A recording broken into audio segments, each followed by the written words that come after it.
Hello friends, are के Maurya commerce classes में आपका स्वागत है। इस वीडियो के माध्यम से आपको बताने जा रहे हैं फाइनेंशियल स्टेटमेंट चैप्टर के बारे में। अपनी कॉपी में लिख लीजिएगा, चैप्टर का नाम फाइनेंशियल स्टेटमेंट।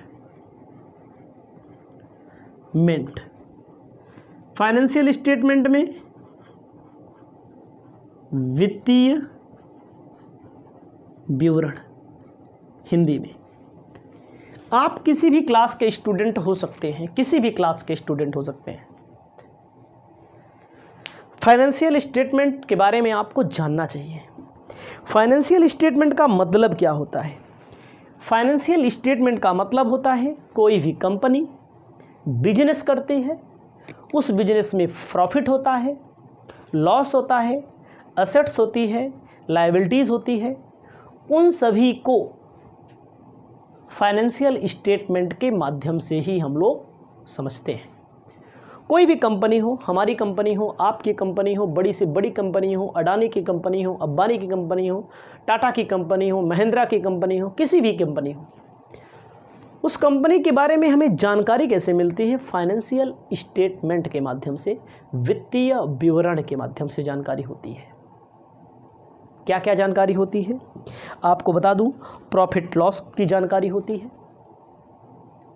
प्रॉफिट लॉस की जानकारी होती है, एसेट्स की जानकारी होती है, लायबिलिटीज़ की जानकारी होती है।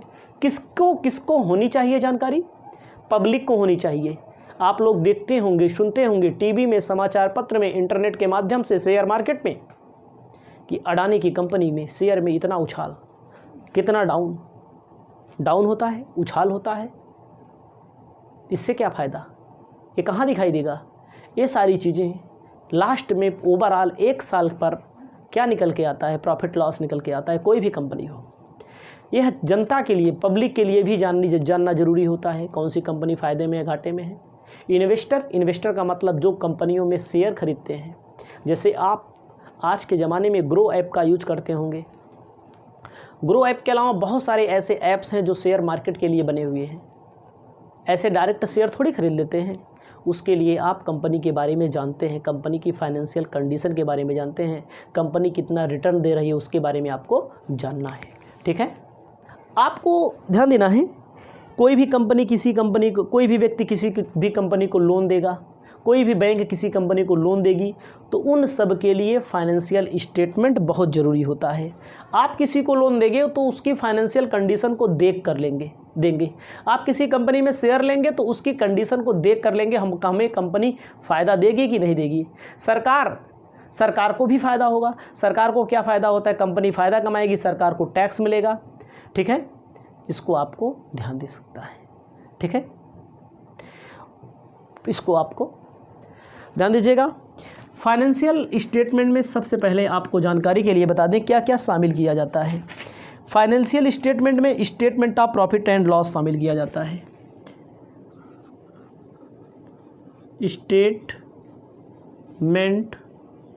Of profit and loss, Hindi में कहेंगे लाभ हानि का विवरण शामिल किया जाता है। स्टेटमेंट में, फाइनेंशियल स्टेटमेंट में बैलेंस शीट मतलब आर्थिक चिट्ठा शामिल किया जाता है। उसके बाद कैश फ्लो स्टेटमेंट शामिल किया जाता है। रोकड़ प्रवाह विवरण, जो पूरा चैप्टर मिलेगा आपको पढ़ने में, प्रवाह विवरण शामिल किया जाता है। चौथा नंबर फंड फ्लो स्टेटमेंट शामिल किया जाता है।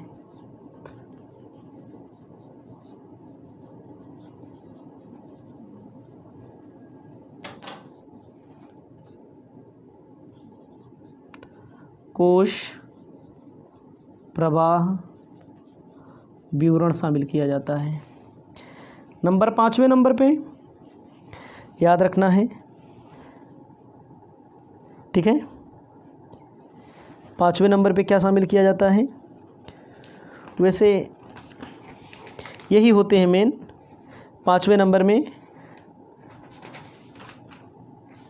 इतना ही मेन रखिएगा आप अपनी कॉपी में, ये सारी चीज़ें शामिल की जाती हैं। क्या? Statement of profit loss, balance sheet, cash flow statement और फंड फ्लो स्टेटमेंट जितने दिए गए हैं, ये सब चीज़ों को फाइनेंशियल स्टेटमेंट में शामिल किया जाता है। इसको अपनी कॉपी में आप लिख लीजिए। उसके बाद हम आपको बता देते हैं फाइनेंशियल स्टेटमेंट के उद्देश्य क्या होते हैं। देखो, न्यूमेरिकल, थ्योरिकल, पहले थ्योरी तैयार होनी चाहिए तब न्यूमेरिकल। आपको थ्योरी तैयार ही नहीं, न्यूमेरिकल आप बहुत तैयार कर लो, क्या फ़ायदा। ध्यान दीजिएगा, थ्योरी न्यूमेरिकल से बंधी हुई है, न्यूमेरिकल थ्योरी से बंधा हुआ है। कॉपी में लिख लीजिए इसको। आपको अपनी कॉपी में लिखना है ऑब्जेक्ट।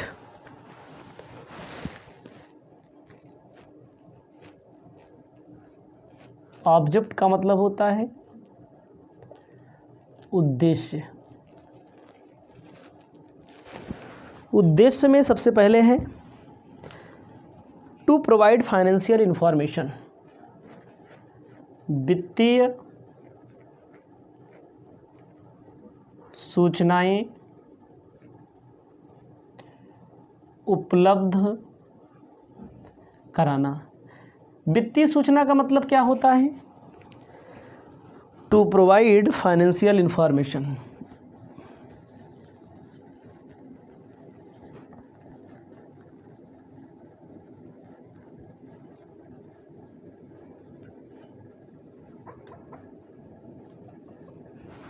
मतलब कि कंपनी से संबंधित पूरी चीज़ें बता देता है, कितने की एसेट्स है, कितने की लायबिलिटी है, कितने का कैश इन हुआ है, कैश कहाँ कहाँ आया है, कैश कहाँ कहाँ जाया है, कहाँ से शेयर इशू किया है, सब चीज़ें पूरा बता देता है। कंपनी के बारे में पूरी की पूरी फाइल खोल के रख देता है साल भर की, ठीक है। दूसरा क्या लिखना है आपको? अर्जन क्षमता की जानकारी। अर्जन क्षमता की जानकारी लिखना है।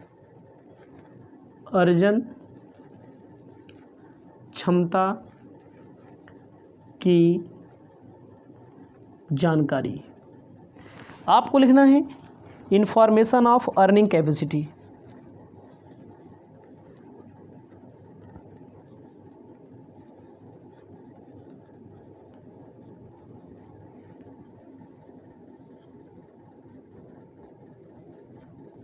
Earning capacity. अर्निंग कैपेसिटी का मतलब होता है कौन सी कंपनी, ठीक है, कौन सी कंपनी। अर्निंग कैपेसिटी का मतलब कौन सी कंपनी कितना कमा रही है, ठीक है, इसको बताता है। कंपनी के अर्जन जो कंपनी होती है वो कितनी हद तक कमा रही है, ठीक है। अगला लिखना है अपनी कॉपी में वित्तीय स्थिति की जानकारी, इंफॉर्मेशन ऑफ फाइनेंशियल पोजीशन। तीसरा लिखना है वित्तीय स्थिति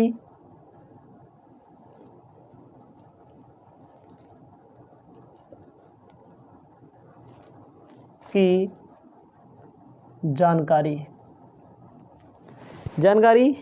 इंफॉर्मेशन ऑफ फाइनेंशियल पोजीशन।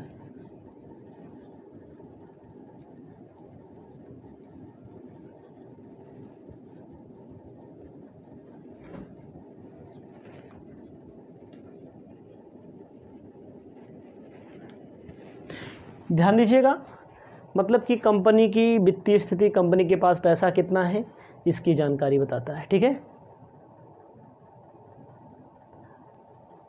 आपको लिखना है, आगे चौथा नंबर पहले लिख लो, बढ़िया से पहले लिख लो, एक बार फिर समझा देंगे। वित्तीय स्थिति में परिवर्तन की जानकारी। वित्तीय स्थिति में परिवर्तन की जानकारी, ठीक है। Information of change in financial position, information of change in financial position, मतलब कि 4 हो गया। 5वां नंबर लिखना है हेल्प वित्तीय पूर्वानुमान की सहायता, वित्तीय पूर्वानुमान में सहायता। लिखना है हेल्प इन फाइनेंशियल फोरकास्टिंग,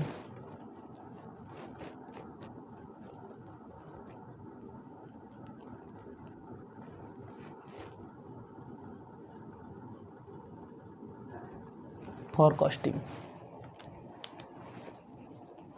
6ठा नंबर प्रयोगकर्ताओं के लिए विविध सूचनाएं,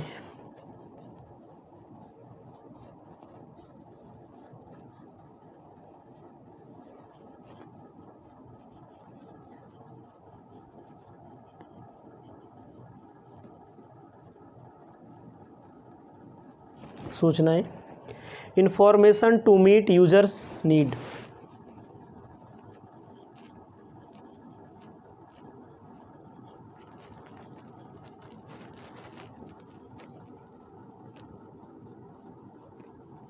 ठीक। इसको पहले अपनी कॉपी में लिखो। आपको जानकारी होनी चाहिए वित्तीय सूचनाएं उपलब्ध कराता है, मतलब कि प्रोवाइड कराता है फाइनेंशियल पोजीशन, बिजनेस की फाइनेंशियल इंफॉर्मेशन, बिजनेस के पास फाइनेंस कहाँ से कितना है। Information of earning capacity, earning capacity का मतलब अर्जन क्षमता, बिजनेस कंपनी कितनी कमाई कर रही है। Information of financial information, financial information का मतलब होता है वित्तीय स्थिति की जानकारी, ठीक है। इंफॉर्मेशन ऑफ फाइनेंशियल पोजीशन लिखना है आपको, पोजीशन, बिजनेस की कितनी बड़ी पोजीशन है। Information of change in financial position, कभी कभी देखो बिजनेस होता है भाई फ़ायदा कम हो रहा है, कभी भी घटता भी है, कभी कभी बढ़ता भी है। आज हम 2 रुपया कमाए हैं, कल 4 रुपया कमा सकते हैं। आज हम 2000 कमाए हैं, कल 5000 कमा सकते हैं, अगले दिन हम 500 भी कमा सकते हैं, अगले दिन हम 1 भी रुपया भी नहीं कमा सकते। इस मतलब चेंज इन्फॉर्मेशन बताता है चेंज। वित्तीय पूर्वानुमान में सहायता, अगर आपको फाइनेंशियल के बारे में पहले पता करना है, भविष्य में कितना खर्च होगा, कितनी इनकम होगी, तो वो भी कौन बताएगा, वो भी आपका फाइनेंशियल स्टेटमेंट बताएगा। प्रयोगकर्ताओं के लिए विविध सूचनाएं, इंफॉर्मेशन ऑफ नीड्स यूजर्स, जैसे आपको जानकारी होनी चाहिए कि जैसे होता है विनियोगकर्ता, इन्वेस्टर, विनियोगकर्ता को क्या बोलते हैं, इन्वेस्टर। इन्वेस्टर मतलब जो लोग आज के ज़माने में, नए ज़माने में ग्रोपर कहते हैं, शेयर मार्केट में कहते हैं पैसा लगाइए, बहुत सारे वो हैं प्लेटफॉर्म हैं पैसा लगाने के लिए, ठीक है। ध्यान दीजिएगा, अगला क्या कहता है, इन्वेस्टर। इन्वेस्टर के बाद क्रेडिटर, जहाँ से आप उधार सामान खरीद कर लाए हैं। डेटर, जिनको उधार बेचे हैं, ठीक है। उसके बाद स्टॉक एक्सचेंज, ये लोग भी क्या करते हैं, बिजनेस और बैंक जहाँ से आप लोन लेते हैं, ठीक है। रिसर्च, जो लोग रिसर्च करते हैं, सब के लिए भी ज़रूरी होता है क्या, फाइनेंशियल पोजीशन कंपनी के बारे में पता होनी चाहिए। इतना अपनी कॉपी में सबसे पहले आप लिखने का काम करिएगा, ठीक है। और दावा करता हूँ कि पेपर जब दोगे तो पेपर में मिलेगा। याद रखिएगा हमारी ये बात, ये जुबान, ठीक है, जो जुबान से मैंने बोल दिया पेपर में आएगा तो आएगा। पेपर में लाने के बाद कमेंट करिएगा, जो नहीं पढ़ा रहेगा वीडियो उसको क्या पता, ठीक है। हेलो फ्रेंड्स, आपका एक बार फिर से आर.के. मौर्य कॉमर्स क्लासेज में वेलकम है। इस वीडियो के माध्यम से doctor BK. Mehta, SBPD Rajiv Bansal की बुक का question number 1 financial statement short numerical question मैं बताने जा रहा हूं। आप लोग के सामने क्वेश्चन आपके सामने है। सबसे पहले मैं पढ़ देता हूँ। कहता है the following information have been extracted from the trial balance of ABC limited. आपके सामने बैलेंस शीट बनानी है, ट्रायल बैलेंस से संबंधित इन्फॉर्मेशन दी गई है। ठीक है, ध्यान देना है। शेयर कैपिटल 10,000 शेयर, 10 रुपये का एक शेयर फुली पेड अप कहता है। सिक्योरिटी प्रीमियम रिजर्व 10,000 रुपया, 10% डिवेंचर 80,000 रुपया, क्रेडिटर 20,000 रुपया, फिक्स डिपॉजिट 20,000 रुपया। You are require draw up equity and liability side of balance sheet according requirement company act 2013। अंग्रेजी में मैंने पढ़ा, सेम ऐसे क्वेश्चन हिंदी में ही सॉल्व होगा, अलग से आपको कुछ नहीं करना है। आपको बैलेंस शीट का फॉर्मेट मालूम होना चाहिए, नहीं मालूम है तो यहाँ पर आपको मालूम हो जाएगा। क्वेश्चन नंबर फर्स्ट आपको केवल लायबिलिटी साइड का शो करा के बताने जा रहे हैं। आपको अपने कॉपी में लिख लेना है balance sheet of ABC limited. अपनी कॉपी में लिख लेना है balance sheet of ABC limited.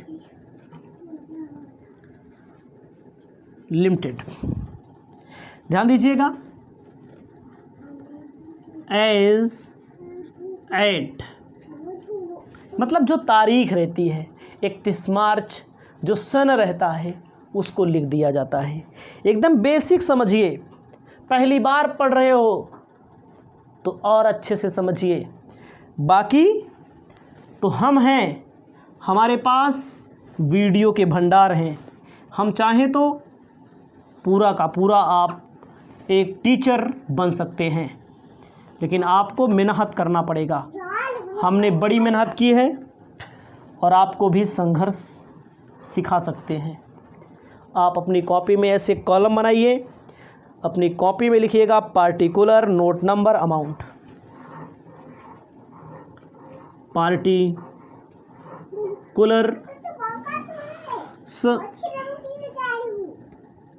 Note number और अमाउंट। अपनी कॉपी में लिख लीजिएगा इक्विटी एंड लायबिलिटी। पहली हेडिंग होती है लायबिलिटी साइड में, पहली ही हेडिंग होती है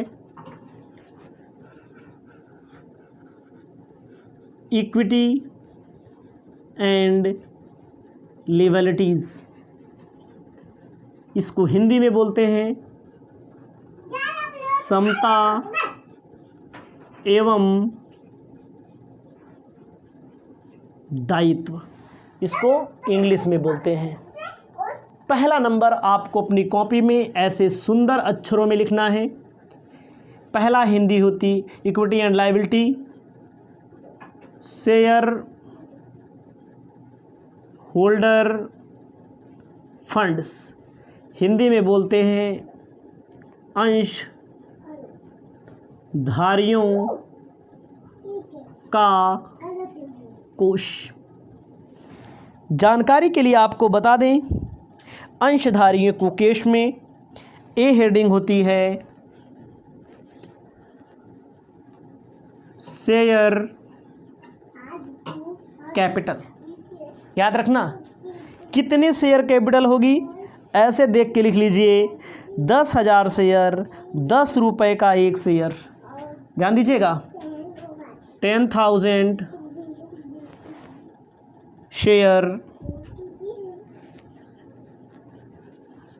शेयर और @ 10 रुपीज़ ईच, ऐसे दिखा देना। शेयर कैपिटल के सामने 10,000 का गुणा 10 से करोगे 1 लाख शेयर कैपिटल में। दूसरी हेडिंग होती है बी,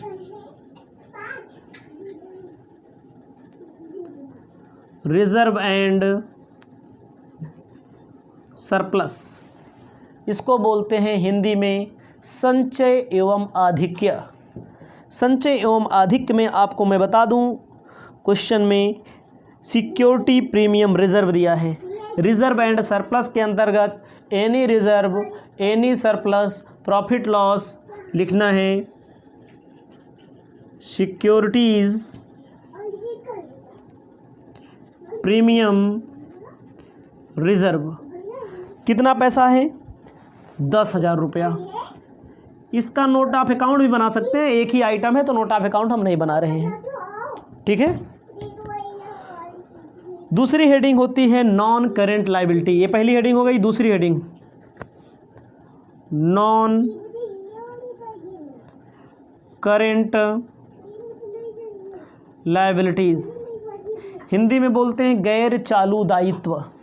गैर चालू दायित्व के अंतर्गत डिवेंचर आता है, बैंक से लोन लिए हैं तो वो आता है। क्वेश्चन में बोलता है 10% डिवेंचर, 10% डिवेंचर, 10% डिवेंचर कितने का है? 20,000 रुपये का है। उसके बाद आता है क्या? तीसरी नंबर हेडिंग करेंट लायबिलिटीज़। तीसरी नंबर हेडिंग आएगी करेंट लायबिलिटीज़। करेंट लायबिलिटीज़ को चालू दायित्व बोलते हैं। चालू दायित्व में आता है जैसे क्रेडिटर, ध्यान दीजिएगा कितना? 20,000 रुपया, ठीक है। क्रेडिटर कितने का दिया है? क्रेडिटर 20,000 रुपये का दिया है। डिवेंचर में कितना दिया था? सॉरी, डिवेंचर में 80,000 दिया भाई। लेकिन एक चीज़ ध्यान दीजिएगा, डिवेंचर में 80,000 का, फिक्स डिपॉजिट 20,000 का दिया है। याद रखना, केवल आपको लायबिलिटी पक्ष बनाना है बस। लायबिलिटी का मतलब क्वेश्चन में बोला है लायबिलिटी ही आपको बनाना है। जो आपके यहाँ फिक्स डिपॉजिट है, इसका मतलब आपके यहाँ कोई व्यक्ति जमा किया है। हमारे पास कोई जमा करेगा फिक्स एफडी तो हमारा लायबिलिटी होगा लॉन्ग टर्म, बाद में पैसा देना है। फिक्स डिपॉजिट इसका मतलब लोन है, बाकी बैलेंस शीट के एसेट्स में जाता है, ठीक है। और आपको मैं बताना चाहता हूँ, ये डिपॉजिट आपके पास आई है तो आपकी लायबिलिटी होगी। एफडी आपने किसी का किया है, मतलब आपके पास पैसा जमा हुआ है कंपनी के पास। तीसरी हेडिंग होती है non current liabilities. Non current liabilities हो गई है करेंट लायबिलिटी। करेंट लायबिलिटी में भैया क्रेडिटर आता है। क्रेडिटर कितना आता है? जो भी दिया है वही आएगा, 20,000 जोड़ लिया जाएगा, टोटल आपका आ जाएगा 2,30,000। 2,30,000 फाइनेंशियल स्टेटमेंट का पहला क्वेश्चन हो चुका है। याद रखिएगा क्या लिखा जाता है। सबसे पहले equity and liability. Equity and liability में पहली heading share holder fund. Share holder fund के अंदर ए होता है शेयर कैपिटल, बी होता है reserve and surplus. Share capital में फुली पेड अप लिखा जाता है। अभी आगे और क्वेश्चन मिलेंगे। 10,000 शेयर था, 10 रुपये का एक share 1 lakh. Reserve and surplus में सिक्योरिटी प्रीमियम और कोई भी रिजर्व होगा, कोई भी सरप्लस होगा, सब कुछ रिजर्व एंड सरप्लस में लिखते हैं। नॉन करेंट लायबिलिटी में 10% डिवेंचर, फिक्स असेट्स। ए डिवेंचर आपकी कंपनी है, कंपनी ABC लिमिटेड है, डिवेंचर इशू करेगी तो इसका पैसा बहुत समय बाद वापस करना पड़ता है। फिक्स डिपॉजिट, पब्लिक से पैसा FD करा के ले लोगे आप, लोन एज अ लोन आपके लिए होगा, बाद में दोगे। FD कितने समय के लिए होती है? बाद के लिए होती है। करंट लायबिलिटी, करंट लायबिलिटी याद रखना, जो 12 महीने के अंदर पेमेंट करना हो वो करंट लायबिलिटी होती है, ठीक है। उसके बाद क्रेडिटर कितना होगा, 20,000 रुपये का दिया है, 2,30,000 रुपया उत्तर आ गया। अपनी कॉपी में लिख लीजिए। हेलो फ्रेंड्स, आपका एक बार फिर से RK मौर्य कॉमर्स क्लासेज में वेलकम है। आप पढ़ रहे हैं financial statement, doctor VK Mehta की बुक का, SBPD राजीव बंसल की बुक का क्वेश्चन नंबर 2 बताने जा रहे हैं। कहता है the following figure extracted the trial balance XYZ limited. आपके सामने कुछ सूचनाएं दी गई हैं जो ट्रायल बैलेंस से ली गई हैं, कलेक्ट की गई हैं। मशीनरी 1 लाख रुपए का, लूज एंड टूल्स 10,000 रुपये का, गवर्नमेंट बॉन्ड्स 20,000 रुपया, स्टॉक इन ट्रेड 40,000 रुपया, bills receivable 15,000, preliminary expenses 20,000, debtor 50,000, accrued income 5,000, cash at bank 25,000 रुपया। कहता है you are required to draw up the asset side of balance sheet according to the required companies act 2013। ध्यान देना है प्यारे student, जो भी हमारी इस वीडियो को देखेंगे। इस क्वेश्चन की सबसे बड़ी खासियत है कि आपको जैसे पहले नंबर क्वेश्चन में लायबिलिटी साइड के बारे में बताया, इस दूसरे नंबर क्वेश्चन में एसेट साइड के बारे में बताने को कह रहा है। आप सॉल्व करिए, लेकिन हम पूरी बैलेंस शीट बनाएंगे। Balance sheet of XYZ limited सबसे ऊपर अपनी कॉपी में लिख लीजिए। अपनी कॉपी में लिख लीजिएगा balance sheet of XYZ limited. अपनी कॉपी में लिख लेना, दिख नहीं रहा होगा, सबसे ऊपर लिख लीजिएगा balance sheet of XYZ limited. लिख लेना, इतना मैनेज कर लेना, इतना मैनेज आपको करना पड़ेगा, ठीक है। एज ऑन लिख लेना, कॉलम देखो टेढ़ा हो गया, ठीक है। जब टेढ़ा हो गया तो इसको हम सीधा करने का प्रयास करते हैं। वैसे एक कहावत कही गई है, घी के लड्डू टेढ़े मेढ़। हमारे यहाँ लोग कहते हैं जो देसी घी का लड्डू होता है वो टेढ़ा और मेढ़ा होता है, ठीक है। ध्यान दीजिएगा, ध्यान दीजिएगा क्या हम बता रहे हैं, देसी घी एक लड्डू टेढ़े मेढ़। टेढ़ मेढ़ होता है लेकिन अच्छा भी लगता है। एज एट 31 मार्च जो ईयर हो उस ईयर का नाम डाल दीजिएगा। आपको अपनी कॉपी में फर्स्ट हेडिंग लिखनी है इक्विटी एंड लायबिलिटीज़। याद रखना,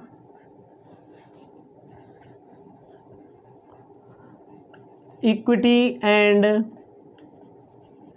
लायबिलिटीज़, समता एवं दायित्व, ठीक है। समता एवं दायित्व आपको अपनी कॉपी में लिखना है equity and liability. Equity and liability में पहला नंबर शेयर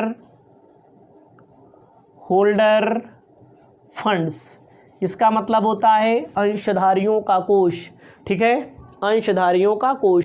ध्यान दीजिएगा, share holder funds.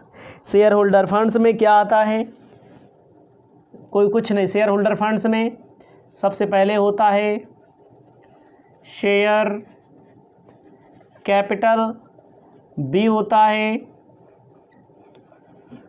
Reserve and surplus. ध्यान दीजिएगा, रिजर्व एंड सरप्लस। कुछ है नहीं, दिया नहीं इसके बारे में, कुछ नहीं दिया है, कुछ नहीं दिया है। लेकिन एक चीज़ ध्यान दीजिएगा, क्वेश्चन में दिया है प्रीलिमिनरी एक्सपेंसेस। प्रीलिमिनरी एक्सपेंसेस को माइनस में करके दिखाया जाता है रिजर्व एंड सरप्लस में। प्रीलिमिनरी एक्सपेंसेस माइनस में 20,000। ये क्या है, प्रीलिमिनरी एक्सपेंसेस, इसे बोलते हैं प्रारंभिक व्यय हिंदी में। देहाती में जान लो, हम अपने भाषा में बता दें, जैसे हम लोग कोई दुकान खोलते हैं, पहले दिन दुकान खोलेंगे, पहले दिन क्या आपका फ़ायदा हो जाएगा। पहले दिन देखो उद्घाटन में बहुत लोग बहुत पैसा खर्चा कर देते हैं, करते हैं कि नहीं। तो अगर उसी दिन से हिसाब किताब लगाना शुरू करें, पहले दिन 10-20 हज़ार 50 हज़ार खर्चा हो गया, उद्घाटन में रामायण करवाए, भागवत करवाए, कुछ भी करवाए, तो क्या उस दिन फ़ायदा दिखाई देगा? उस दिन दिखाई देगा तो यार ये तो घाटा हो गया। तो जो प्रारंभिक व्यय खर्च किया जाता है शुरुआती में, उसको संपत्ति माना जाता है। रामायण करवाएंगे, किसी को बुलाएंगे, ठीक है, ये प्रारंभिक व्यय जो होता है भैया, ये जो प्रारंभिक व्यय होता है, इसका लाभ आने वाले समय तक मिलेगा। जैसे आज आप उद्घाटन करवा दीजिए किसी चीज़ का, तो लोग आपसे पूछेंगे भैया आपने उद्घाटन करवाया था, तो इसको कहाँ से माइनस किया जाता है? जैसे कंपनी अंशों का निर्गमन करती है प्रीमियम पर, वहाँ से इसको घटा दिया जाता है, राइट ऑफ कर दिया जाता है।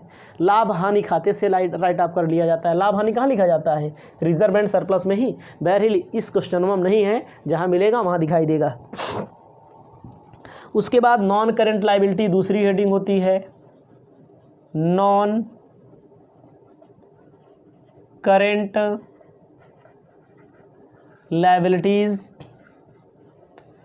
तीसरा नंबर होता है नॉन करेंट लायबिलिटीज़ के बाद current liability. Non current liability में वही डिवेंचर आता है, जो ऐसी लायबिलिटी जिसका भुगतान आप लंबी अवधि के बाद करते हैं, वही होता है। ठीक है, यहाँ पर आपको कुछ नहीं लिखना है, इससे कोई मतलब ही नहीं है, सब नील है। ऊपर वाला करना ही नहीं था, बहरहाल कर दिया मैंने। ठीक है, अब लिखना है करेंट असेट्स क्या होता है? जिसका भुगतान 12 महीने के अंदर करना हो। दूसरी हेडिंग लिख लीजिएगा, दूसरी हेडिंग में एसेट्स। एसेट्स में संपत्तियां। संपत्तियों में क्या होता है? संपत्तियों में सबसे पहले आपको लिखना है non current assets. Non current assets का मतलब फिक्स असेट्स होता है। ध्यान दीजिएगा, पहला नंबर लिखना है non current assets. Non current assets का मतलब क्या होता है कि फिक्स असेट्स, जैसे लैंड एंड बिल्डिंग हो गया, मशीनरी हो गया, इसे लिखा है। नॉन करेंट का मतलब होता है फिक्स्ड एसेट्स। फिक्स एसेट्स का मतलब होता है मशीनरी। मशीनरी कितने रुपए का क्वेश्चन में दिया? सबसे ऊपर 1 लाख रुपए का नॉन करेंट असेट्स है। फिक्स असेट्स को नॉन करेंट कहते हैं। उसके बाद लिखना है loose and tools. Loose and tools current होता है, याद रखना हमेशा के लिए। करंट मतलब चालू संपत्ति। उसके बाद गवर्नमेंट बॉन्ड्स, ये इन्वेस्टमेंट होता है भैया। गवर्नमेंट बॉन्ड्स, गवर्नमेंट बॉन्ड्स कितने का दिया है? 20,000 रुपये का दिया है। गवर्नमेंट के यहाँ बॉन्ड इन्होंने खरीद लिया, तो इसको इन्वेस्टमेंट बोला जाएगा। गवर्नमेंट बॉन्ड के बाद याद रखना stock in trade, current assets है, bills receivable, current debtor, current record income, current preliminary लिख ही दिया गया, कैश एट बैंक करेंट हो गया। अब आपको अपनी कॉपी में लिखना है दूसरा number current assets. Current assets किसे बोला जाता है? करेंट एसेट्स को में आएगा सबसे ऊपर stock in trade. Stock in trade मतलब कि क्लोजिंग स्टॉक जिसे बोलते हैं हम लोग। कितने रुपए का दिया हुआ है? स्टॉक इन ट्रेड 40,000 रुपये का दिया हुआ है। स्टॉक इन ट्रेड के बाद क्या दिया है? स्टॉक इन ट्रेड के बाद loose and tools. Loose and tools ये आपकी करेंट असेट्स है, जो 2 नंबर पे 10,000 रुपये की दी थी। उसके बाद क्या दिया गया है? डेटर। डेटर हमारा दिया है 50,000 का। डेटर का मतलब देनदार, इसका मतलब उधार माल बेचा है, भविष्य में पैसा मिलेगा। कितने रुपए का? 50,000 रुपये का। उसके बाद हमारे क्वेश्चन में दिया है बिल्स रिसीवेबल 15,000 रुपये का। बिल्स रिसीवेबल 15,000 रुपये का। उसके बाद हमारे बुक में दिया है एकर्ड इनकम। एकर्ड का मतलब कमा लिया है, मिली नहीं है ना। उपार्जित आय हिंदी में बोला जाता है, करेंट असेट्स होती है। कितने रुपए का दिया है? 5,000 रुपये का दिया है। उसके बाद कैश एंड कैश इक्विवेलेंट बोला जाता है, मतलब नगदी। Cash and cash equivalent, cash and cash equivalent कितने रुपए का दिया हुआ है? कैश एट बैंक, क्वेश्चन में दिया है 25,000, प्लस में है सब कुछ, 25,000 दिया है। याद रखना, लिख देंगे टोटल 2,65,000, 2,65,000 यहाँ लिख देंगे टोटल। इसमें आपको कुछ नहीं रखना है क्योंकि पूरे आइटम नहीं दिए हैं। यहाँ पर बैलेंस शीट नहीं बराबर होगी, केवल एसेट्स बनाने के लिए कहा था। पूरी बैलेंस शीट का पूरा ढांचा मैंने रख दिया, बड़ी शिद्दत से, बड़ी मेहनत से, बड़े संघर्ष से मैंने रखा है। अगर आप पढ़ेंगे तो आपको ज़रूर समझ में आएगा। इसे अपनी कॉपी में अपनी सुविधा के अनुसार आप लिख लेंगे, फिर आपको पढ़ना है आगे के तीसरे नंबर क्वेश्चन को। ठीक है। हेलो फ्रेंड्स, आप पढ़ रहे हैं फाइनेंशियल स्टेटमेंट चैप्टर। इस वीडियो के माध्यम से आपको बताने जा रहे हैं क्वेश्चन नंबर 3, जो balance sheet of x limited company से संबंधित है। आपको अपनी कॉपी में बैलेंस शीट बनाने के लिए कहता है क्वेश्चन, कहता है आपके सामने ट्रायल बैलेंस से संबंधित कुछ इन्फॉर्मेशन लेकर के दी गई है। ट्रायल बैलेंस का मतलब तलपट, पहले जर्नल एंट्री बनती है, फिर लेजर बनता है, फिर ट्रायल बैलेंस बनता है। सिस्टमेटिक तरीके से ट्रायल बैलेंस से आपको बैलेंस शीट में कुछ आइटम है जो तब्दील करने हैं। कहता है कि इक्विटी शेयर कैपिटल में 20,000 इक्विटी शेयर। आपको जानकारी होनी चाहिए, कंपनी में 2 प्रकार के शेयर होते हैं, इक्विटी शेयर होते हैं और प्रेफरेंस शेयर होते हैं। इक्विटी में 20,000 शेयर है, 10 रुपये का एक शेयर। उसके बाद security premium reserve. Security premium reserve का मतलब होता है जब कंपनी अपने अंशों को सम मूल्य से अधिक पर बेच दे, 10 रुपये का अंश 12 में बेच दे, तो जितने का भी अंश इनका रहा होगा उसमें से इन्होंने कितने का बेच दिया है, वो मतलब ज़्यादा ले लिया है, 20,000। प्रेफरेंस शेयर 5,000 है, 10 रुपये का है, फुली पेड अप बोल रहा है क्वेश्चन में, 8% डिवेंचर दिया है, पब्लिक से इन्होंने डिपॉजिट किया है, मतलब पब्लिक से इन्होंने डिपॉजिट में पैसा लिया हुआ है। क्रेडिटर दिया है, बिल्स पेबल दिया है, प्रोविज़न फॉर टैक्सेशन दिया है। आपको क्या बनाना है, आपको लायबिलिटी साइड बैलेंस शीट में क्या क्या शो किया जाता है। बढ़िया से अपनी कॉपी में सबसे ऊपर लिख लीजिए balance sheet of x limited. अपनी कॉपी में लिखिएगा balance sheet of x limited. Balance sheet of x limited आपको अपनी कॉपी में लिख लेना है।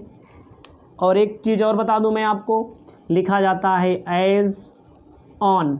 कब बनती है बैलेंस शीट? 31 मार्च, ठीक है, 31 मार्च, जो भी ईयर हो वो ईयर लिखा जाता है, ठीक है। उसके बाद हम आपको बताना चाहते हैं, आप अपनी कॉपी में ऐसे कॉलम बना लेंगे। ऐसे कॉलम जब आपका बनेगा तो बढ़िया से समझिएगा, एक एक टॉपिक को हम तोड़ करके बता रहे हैं। केवल लायबिलिटी बनाना है आपको, एसेट्स आपको नहीं बनाना है, ठीक है, ठीक है। एसेट्स आपको नहीं बनाना है, एसेट से संबंधित इन्फॉर्मेशन भी नहीं दी गई है। आपको अपनी कॉपी में लिखना है पार्टी कूलर्स। आपको अपनी कॉपी में लिखना है नोट नंबर। आपको अपनी कॉपी में यही लिख लेना है अमाउंट। इतनी सारी चीज़ें आपको लिख लेना है। उसके बाद हम आपको बताना चाहते हैं, सबसे पहली हेडिंग होती है equity and liabilities. Equity and liability को हिंदी में बोलते हैं क्षमता एवं दायित्व। उसके बाद आपको मैं बताना चाहता हूँ, पहला होता है share holder funds. Share holder funds के अंतर्गत पहला होता है शेयर कैपिटल, ए होता है शेयर कैपिटल। ध्यान दीजिएगा, शेयर कैपिटल में क्या आता है, देखो क्वेश्चन में बोला है कितने इक्विटी शेयर, 20,000 इक्विटी शेयर, 10 रुपये का एक। याद रखिएगा, यहीं बना के लिख दे रहे हैं, 20,000 equity share at the rate of 10 rupees. क्या हो जाएगा, वैसे आपको बता दें, यहाँ पर पहले आप लिखिएगा 2 लाख, इसको आप रफ में लिख लीजिएगा, इतना 2 लाख, इसको हम यहाँ नहीं लिखेंगे, नोट ऑफ अकाउंट बना लीजिए अलग से आप, जिससे सारी कन्फ्यूजन दूर हो। जो वर्किंग नोट बनाया जाता है उसे नोट्स ऑफ अकाउंट में लिखते हैं। इसको लिखना है नोट्स ऑफ अकाउंट में। सबसे पहला नंबर क्या, कितने इक्विटी शेयर आपको अपनी कॉपी में लिखने हैं, 20,000, 20,000 equity share at the rate of 10 rupees each. कितना हो जाएगा, 20,000 का 10 से गुणा कर देंगे तो कितना हो जाएगा, 2 लाख। अगला लिखना है दूसरा, कितना, प्रीफरेंस मतलब पूर्वाधिकार लिखिएगा, 5,000 preference share at the rate of 10 rupees each. कितने रुपए का होगा, 10 रुपये का एक। कितना हो जाएगा, 50,000। याद रखिएगा, जोड़ लेंगे 2,50,000। नोट ऑफ अकाउंट के अंतर्गत 20,000 इक्विटी शेयर 10 रुपये का एक इशू करना है, 5,000 प्रेफरेंस शेयर 10 रुपये का एक इशू करना है। टोटल 2.5 लाख रुपया आपको शेयर कैपिटल के अंतर्गत आंख मूंद करके दिखा देना है, ऐसे 2,50,000 रुपया। ठीक है, आपको अब बी लिखना है, इसी में बी लिखना है, reserve and surplus. Reserve and surplus के अंतर्गत security premium reserve. Security premium reserve के अंतर्गत आपको बताना चाहते हैं कितनी चीज़ें दी गई हैं, 20,000 रुपया दिया है। रिजर्व एंड सरप्लस के अंतर्गत कंपनी का कोई फ़ायदा होता है उसको भी दिखाते हैं, कोई रिज़र्व होता है, कोई प्रॉफिट लॉस होता है, उसको भी दिखाने का काम करते हैं, सिक्योरिटी प्रीमियम रिज़र्व। उसके बाद आपको मैं बताना चाहता हूँ, दूसरी हेडिंग आप अपनी कॉपी में बना लीजिएगा, 2 नंबर पर, 1 हो गया, 2 हो गया,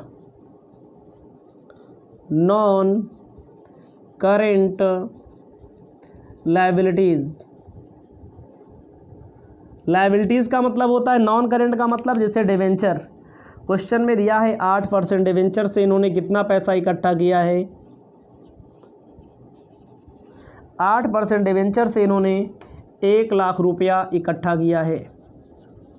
डिवेंचर के बाद इन्होंने क्या किया है, डिवेंचर के बाद पब्लिक से इन्होंने पैसा डिपॉजिट किया है। पब्लिक से इन्होंने क्या किया है, एक यहाँ नहीं रहेगा, फिक्स डिपॉजिट होता तो यहाँ आ जाता, फिक्स डिपॉजिट नहीं है। इसके पहले वाले क्वेश्चन में देखो फिक्स डिपॉजिट था, जिसको हमने यहाँ लिखा था, इसके पहले जो क्वेश्चन बताए रहे का उसमें। तीसरी हेडिंग आपको लिखना है करंट लायबिलिटी। करंट लायबिलिटीज़, चालू दायित्व का मतलब जिसका भुगतान 12 महीने के अंदर कंपनी करती है। जैसे क्वेश्चन में हमारे सामने दिया है, करंट लायबिलिटी में पब्लिक से इन्होंने पैसा लिया है, फिक्स डिपॉजिट होता तो मैंने क्या बोला, इसमें जाता, पब्लिक डिपॉजिट इसमें जाएगा। लायबिलिटी में कितना पैसा है, पब्लिक डिपॉजिट से ऊपर ही 30,000 रुपया, नहीं 10,000 रुपया। क्रेडिटर का मतलब होता है उधार खरीदा। क्रेडिटर इन्होंने 30,000 रुपये का दिया है, उधार खरीदा। बिल्स पेबल उधार से संबंधित ये भी होता है। कितना दिया है? 10,000 रुपया बिल्स पेबल दिया है। ठीक है। उसके बाद दिया है प्रोविजन फॉर टैक्सेशन। कितना दिया है?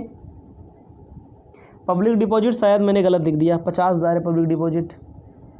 ध्यान से मैंने देखा नहीं, कोई दिक्कत नहीं। कौन हुआ, कहीं चले थोड़ी गए। 50,000 लिख लेना इसको, क्योंकि आमने सामने लिख, ठीक है, थोड़ा दूरी पे लिखा है क्वेश्चन में। बीपी हो गया। उसके बाद क्या लिखना है? प्रोविजन फॉर टैक्सेशन 20,000 रुपया।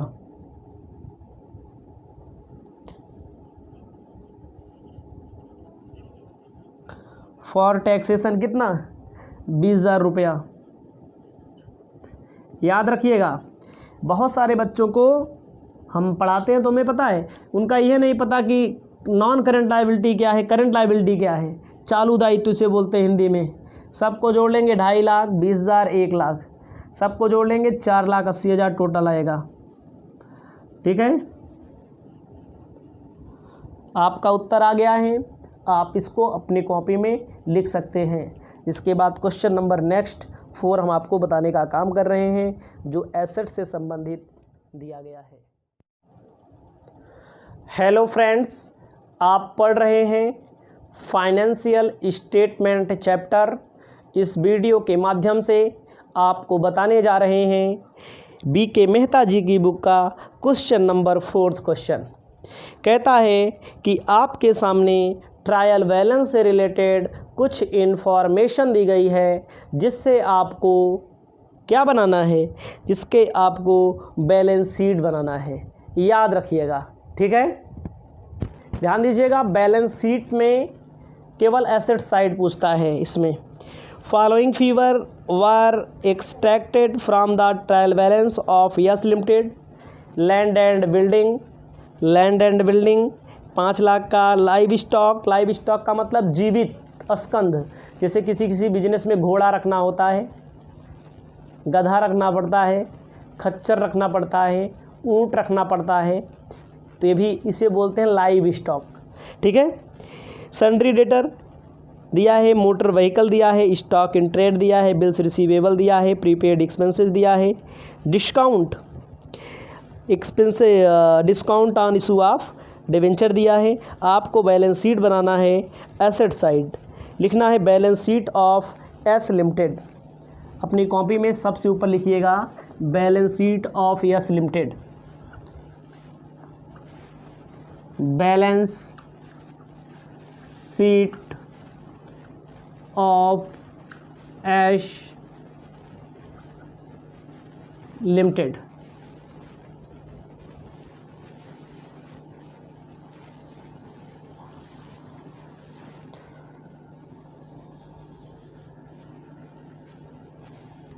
आपको इतना लिख लेना है।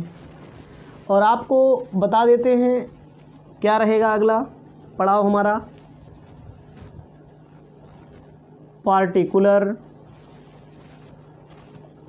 यहाँ रहेगा नोट नंबर, यहाँ रहेगा अमाउंट। सबसे पहला काम क्या करेंगे? इक्विटी एंड लायबिलिटी लिखेंगे। क्या लिखेंगे?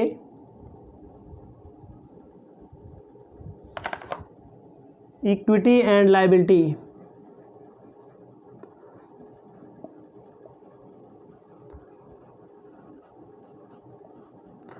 इक्विटी एंड लायबिलिटी में क्या रहेगा? सबसे पहले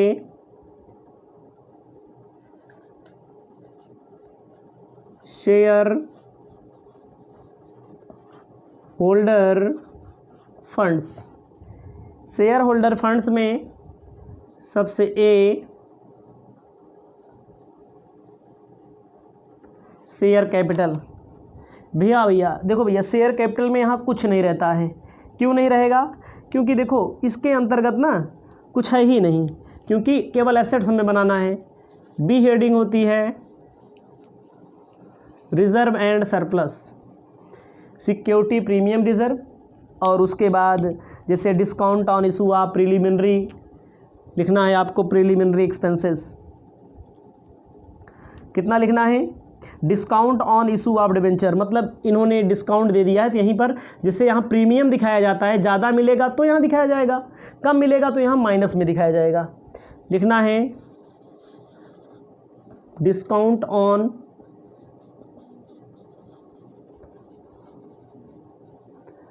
इशू ऑफ डिबेंचर कितना, 20,000 माइनस में से दिखा देना, बस आप 20,000 ऐसे माइनस में आपको दिखा देना है। उसके बाद हम आपको बताना चाहते हैं, हो गया हमारा, इससे कोई मतलब नहीं है क्योंकि अभी पूरी बैलेंस शीट तो बनाई नहीं, शेयर वाला दिया नहीं। सेकेंड स्टेप, एसेट्स का मतलब संपत्तियां। संपत्तियों में आता है क्या, सबसे पहले ए,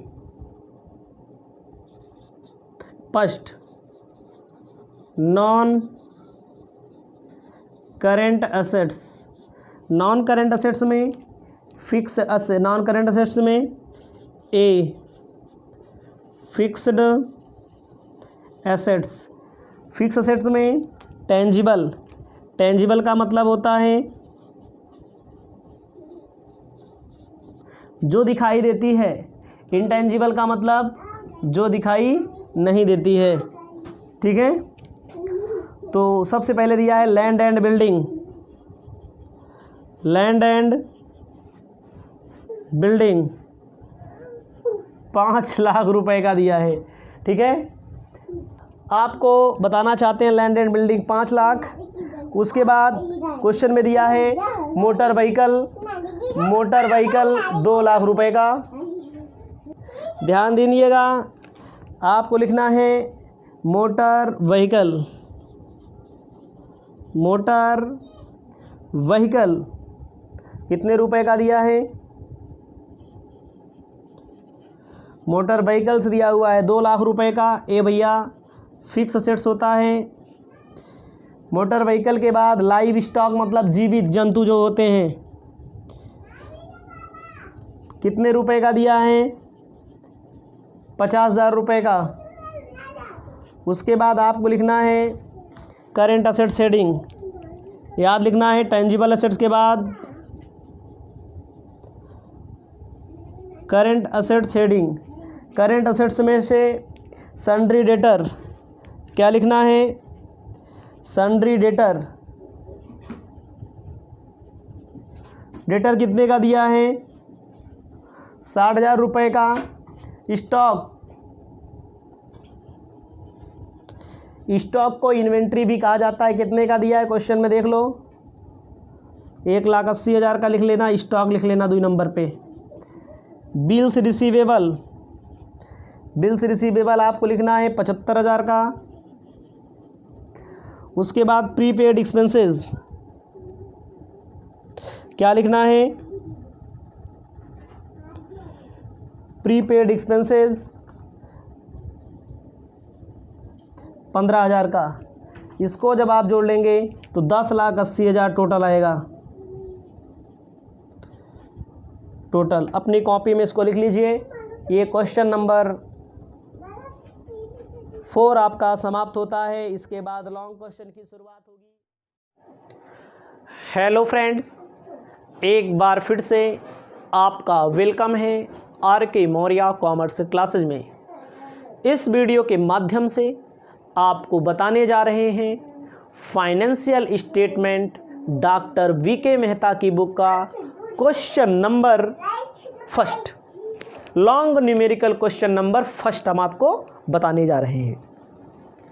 कहता है prepare a balance sheet VT limited. आपको वीटी लिमिटेड की बैलेंस शीट बनानी है।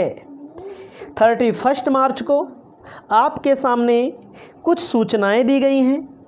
Capital reserve, debenture, statement of profit and loss credit, depreciation on fix assets, gross assets या current liability, preliminary expenses, preference share capital, current assets.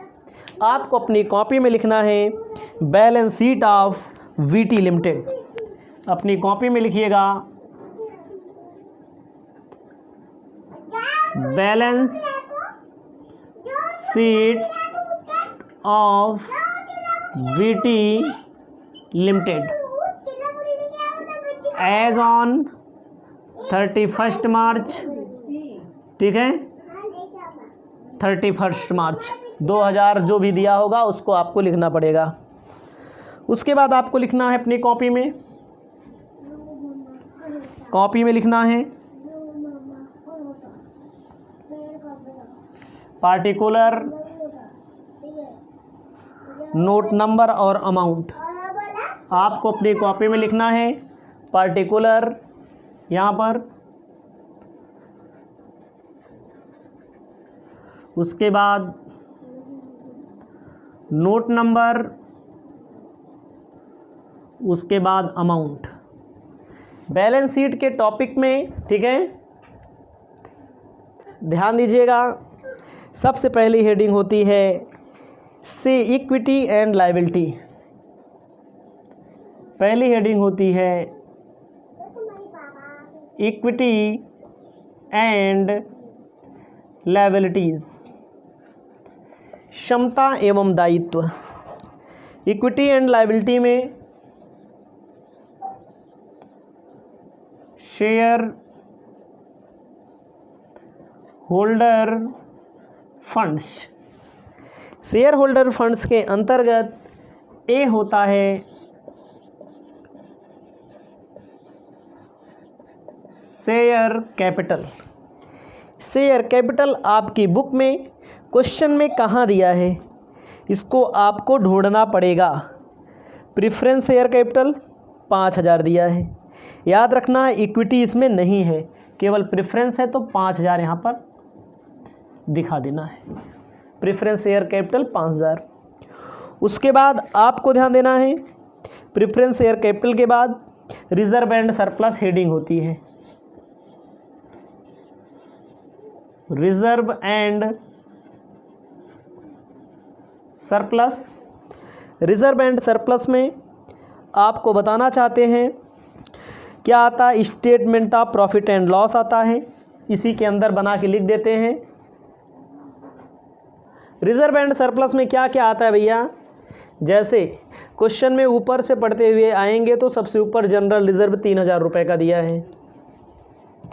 क्या दिया है, journal reserve 3000 रुपये का दिया है।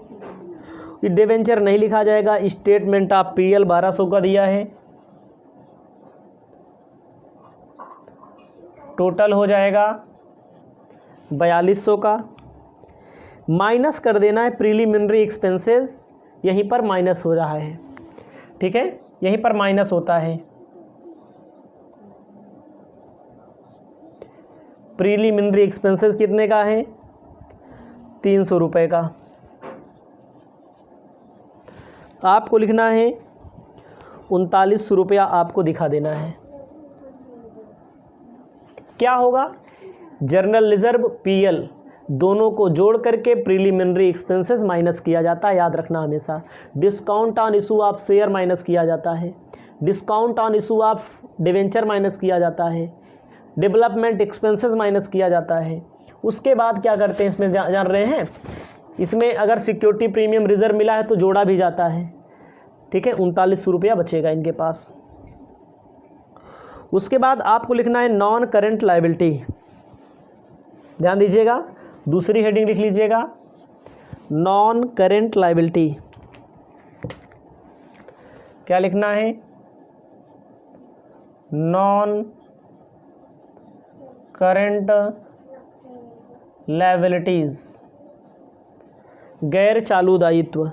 नॉन करेंट लायबिलिटी में जैसे लॉन्ग टर्म बारोइंग आता है, जैसे डिवेंचर, समझ रहे हैं, डिवेंचर। नॉन करेंट लायबिलिटी में क्या आता है इनका, डिवेंचर आता है, याद रखना हमेशा, डिवेंचर यहीं जाएगा।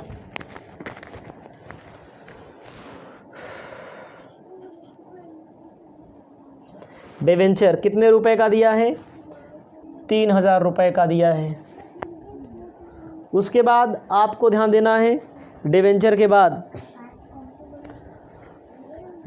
बाद आपको बताना चाहते हैं करेंट लायबिलिटी, हेडिंग डाल लीजिएगा।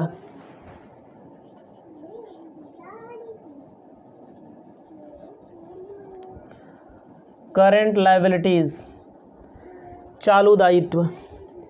चालू दायित्व में आपको बताना चाहते हैं, क्वेश्चन में साफ साफ बोला है 2500 रुपये का, तो अलग से कुछ कहने की बात ही नहीं है। जोड़ लीजिए, आ जाएगा टोटल 14,400 उत्तर 5,000, 3900, 3,000, 2500, 14,400। अपनी कॉपी में इसको लिख लीजिए आप लोग, ठीक है। आपको अपनी कॉपी में लिखना है। अब पहला हो गया, दूसरा एसेट्स। एसेट्स का मतलब क्या होता है? संपत्ति। Non current assets, non current assets. Non current assets में फिक्स एसेट्स है।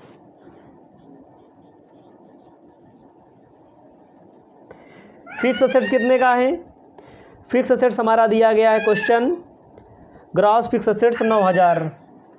फिक्स एसेट्स में डिप्रिसिएशन माइनस कर लेते हैं। याद रखिएगा डिप्रिसिएशन 700 का है, 9,000 में 700 माइनस कर दो, 8300 का। उसके बाद आपको लिखना है करेंट एसेट्स कितने का दिया है? 6100 का। दूसरी हेडिंग है ये पहली हेडिंग है। करेंट एसेट्स 6100 का। जोड़ लेना है 14,400 का, टोटल आ जाएगा 14,400 का। कोई समस्या नहीं होनी चाहिए। इसके पहले बहुत सारे क्वेश्चन मैंने पढ़ाए हैं, इसको अपनी कॉपी में आप लिख लीजिए।